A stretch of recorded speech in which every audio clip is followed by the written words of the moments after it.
Hello students, I am Sunita Diwan, an English teacher and a blogger. First of all, I want to welcome you all in my educational channel Kingdom of Learning.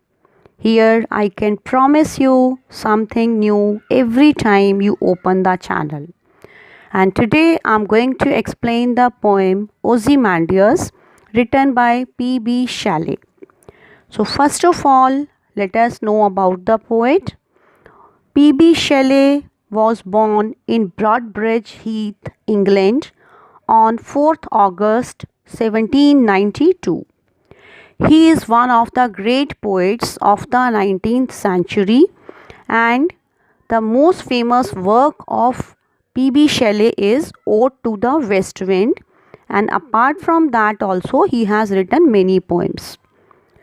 So now let us see the theme of this poem Ozymandias. This poem stresses on the transitory nature of life and its pretensions of fame and fortune. Here in this poem, one decaying, broken and dilapidated ancient statue is shown that bears witness to the fact that the pursuit of power and glory for their own sakes are not only fleeting but also illusionary. So many kings, they get so many statues and monuments erected in their memory, but ultimately all these statues are destroyed. So now we can see that in this poem two characters are there. One is King Ozymandias and other is the traveler.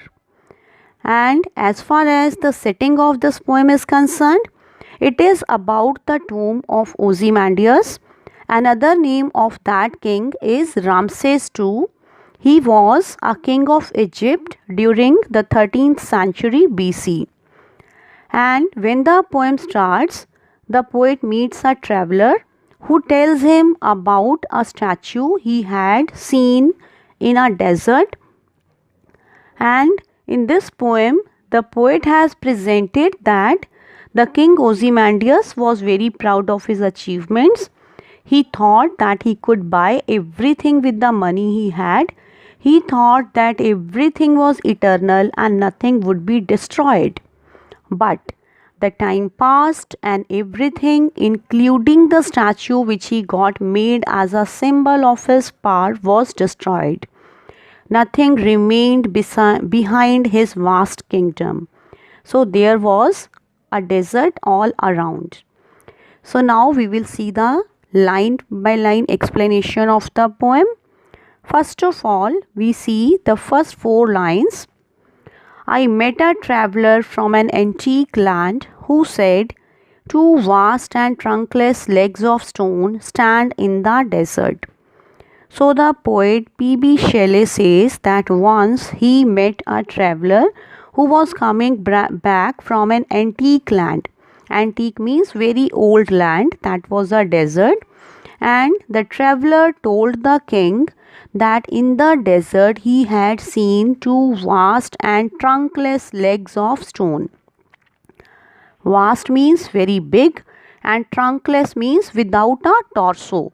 Torso is the upper part of the body, means only the legs were visible and upper part of the body was not there.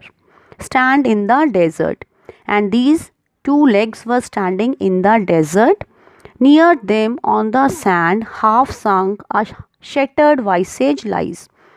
And near those legs on the sand, there was one half sunk. Half sunk means half buried in the sand. A shattered visage.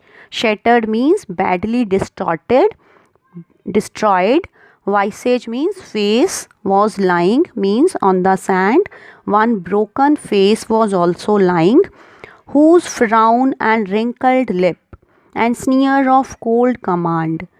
So although the face was broken badly, but there the expressions on that face were very much explicit, because the poet saw, means he heard from the traveler, that on that face there was a frowning look, A frown is when you contract your eyebrows to show your anger, and wrinkled lip.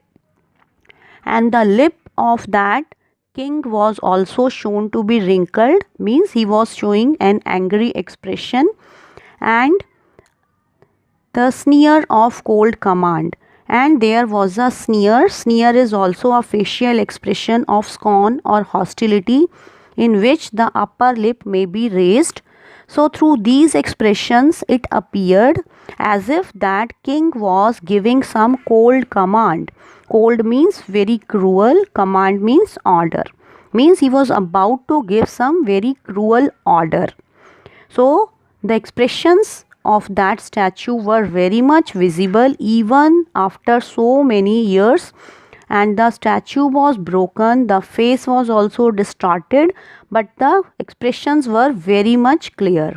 And here in this line we can see cold command, k sound is repeated. So here the poet has used alliteration. So now we move to the sixth line. Tell that its sculptor well those passions read, which yet survive stamped on these lifeless things. So here we can say that the expressions or the feelings which are shown on the face of that statue, they tell that the sculptor means the artist who had made that statue, he was a very skilled person. He could very well read the passions. Read means interpret. He could very well interpret the passions of that king, which yet survive, means the king has died, even his statue is broken, but those passions are still surviving.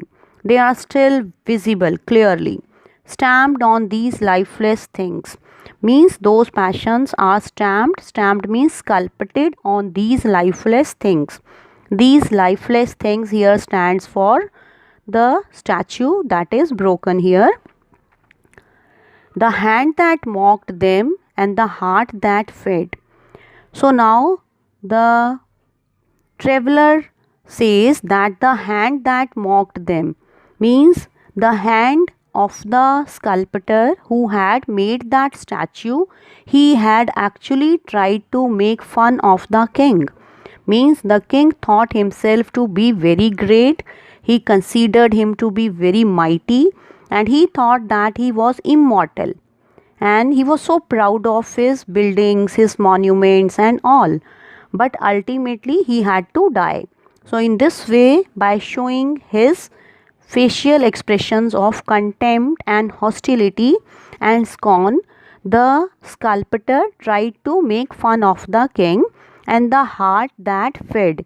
Actually, he tried to make fun of the heart also, which fed all these negative emotions.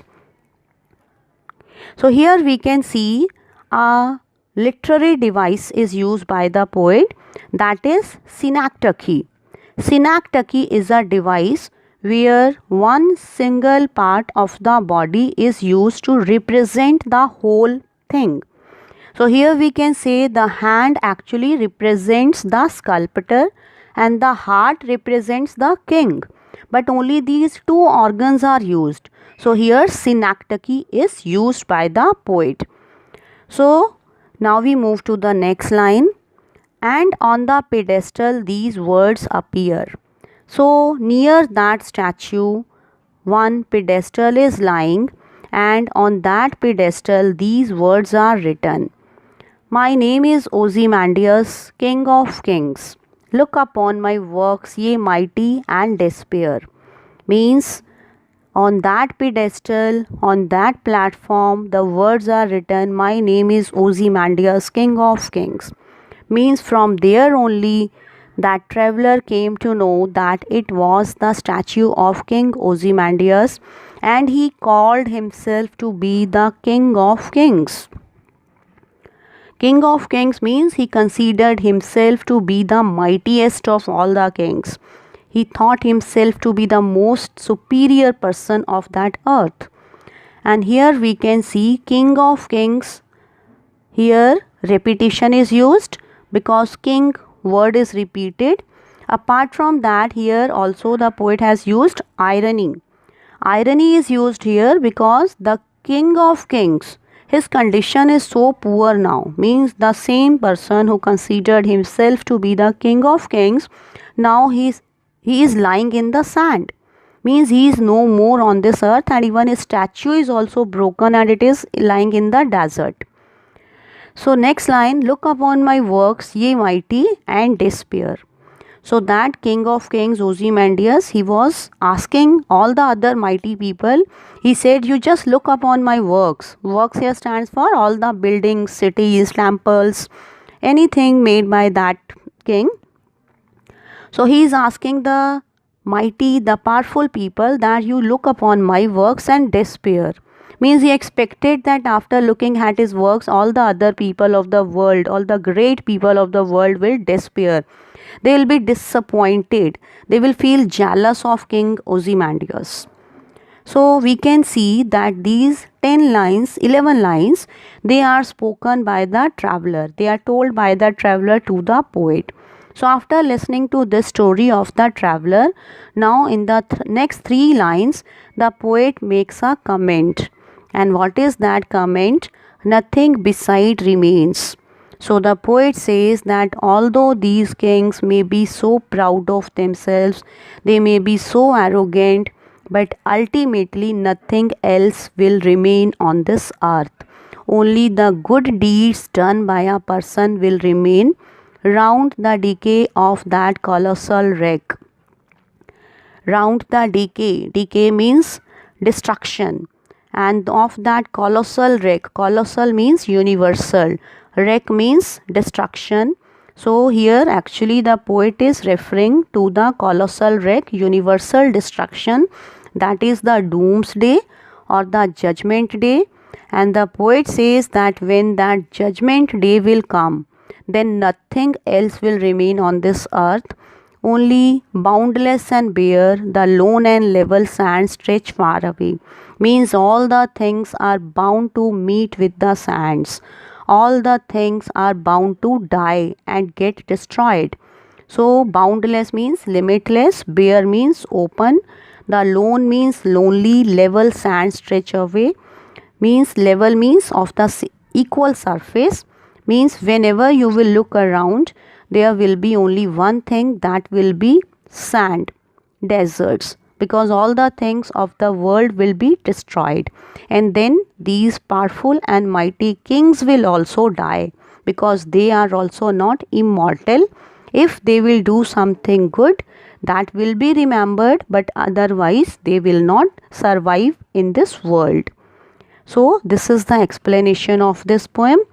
So we can see that this poem is written in 14 lines, and a poem that is of 14 lines, that is called a sonnet. So this poem is also a sonnet. I hope you must have understood this poem. If you found it useful, please share it with others, and don't forget to subscribe my channel Kingdom of Learning. And if you are interested in reading motivational blogs and interesting blogs, you can open the link of my website stiryoursoul.in. The link is provided in the description box. Thank you.